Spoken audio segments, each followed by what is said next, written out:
Musashi made a promise to himself when he was 16 years old. He would never sleep past sunrise again.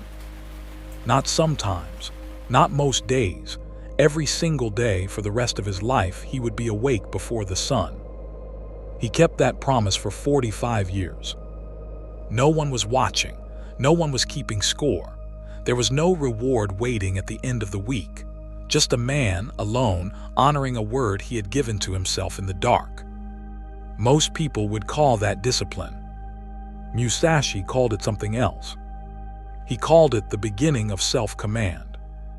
There is a difference between those two things, and once you understand the difference, you start to see why most men who want to change their lives never do. Discipline is something you apply to yourself from the outside. It requires motivation, the right mood, the right morning, the right conditions. And the moment those conditions disappear, the discipline disappears with them. Self-command is different. Self-command is what happens when your word to yourself becomes the only condition that matters. Not how you feel, not how tired you are, not whether it is convenient. You said you would, so you do. That is the entire philosophy. And it sounds simple until you try to live it for 1 week without breaking it once. He was born in 1584 in a small village in western Japan. His mother died when he was young. His father, harsh, distant, was gone not long after. By 7, he was being raised by an uncle who taught him the basics of reading, writing, and the sword. He was not a prodigy. Nothing about his early life suggested what he would become. What set him apart was something harder to see. Even as a child, he was watching himself. Not the way insecure people watch themselves anxiously, always worried about how they appear, but the way a craftsman watches his work, looking for error, looking for weakness, looking for the exact place where something could be better. He treated himself like a problem to be solved. That habit, ruthless, unemotional self-observation, became the foundation of everything he built afterward. At 21, Musashi fought at the Battle of Sekigahara, one of the largest battles in Japanese history. He was on the losing side. His entire faction was destroyed in a single day. He survived by lying still among the dead until nightfall, then walking away from the battlefield alone. Most men would have broken after that.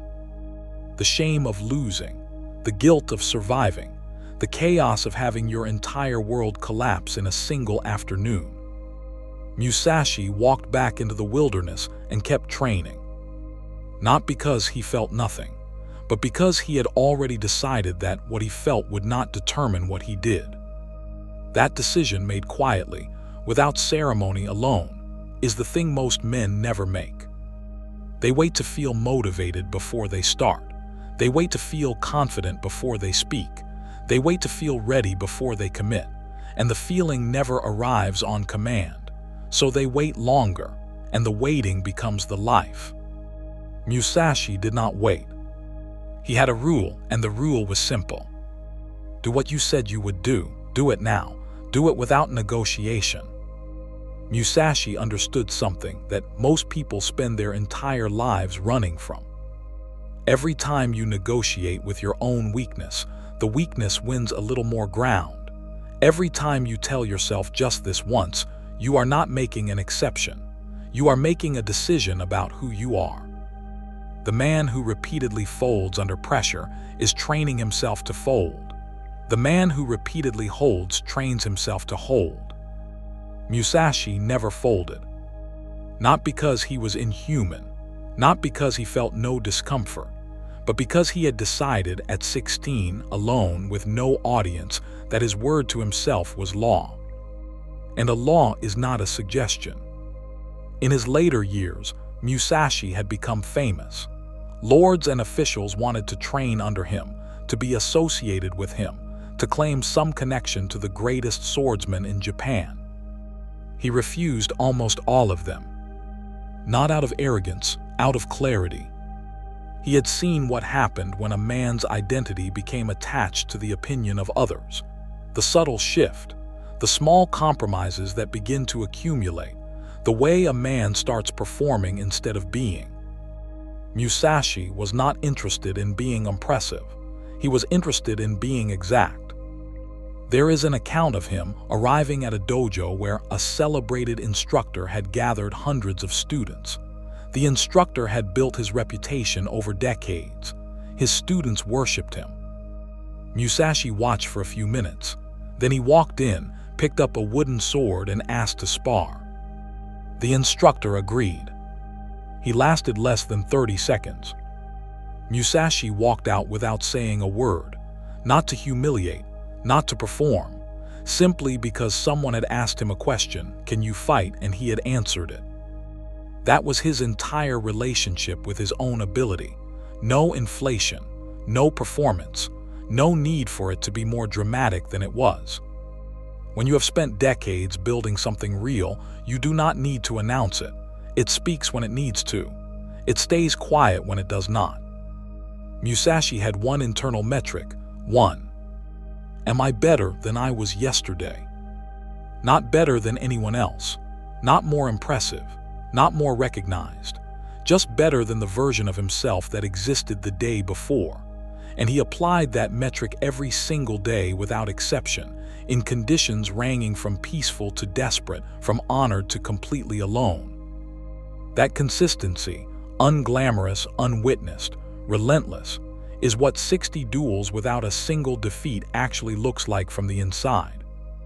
Not a highlight reel, just a man every morning honoring the word he gave himself. He documented his philosophy in Dakota, the way of walking alone.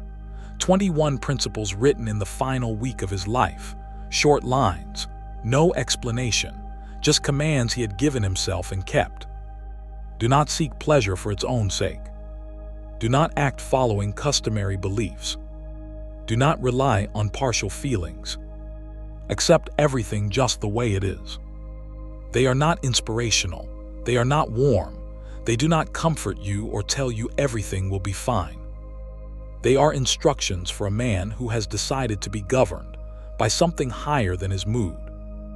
Musashi believed feelings follow actions, not the other way around. You do not wait to feel like a disciplined man before you act like one.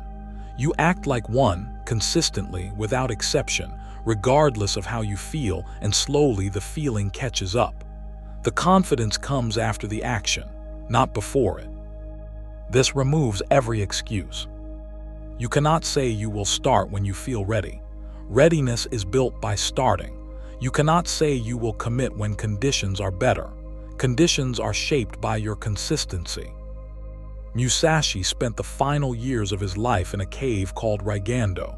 His body was failing. He suffered from a condition that caused him constant physical pain. He kept training, not because there was something left to prove, but because stopping was not something his character knew how to do. He had built something over 60 years that had become indistinguishable from who he was. The discipline was not something he had, it was something he was.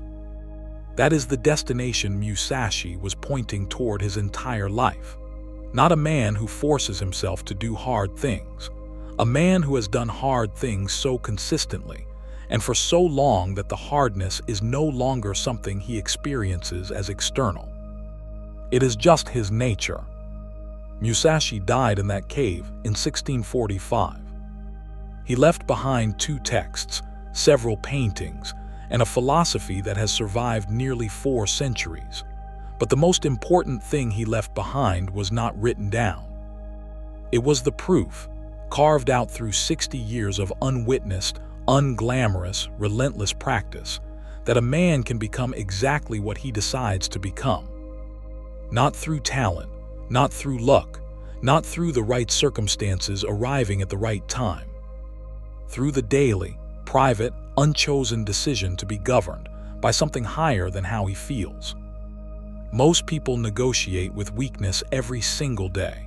They bargain with the version of themselves that wants comfort, that wants the easier path, that wants to wait for a better moment. Musashi believed negotiation was the beginning of defeat. Not defeat in battle, defeat in character. And character, once it starts losing ground to weakness, loses it slowly, quietly, in ways that are almost impossible to see until the erosion has gone too far. The man who holds, who keeps the promise, who does the thing, who stays exactly where he said he would stay, that man is building something. Day by day, without applause, without an audience. Something that cannot be taken from him. Because it is not something he has. It is something he is. Your word is law. Keep it.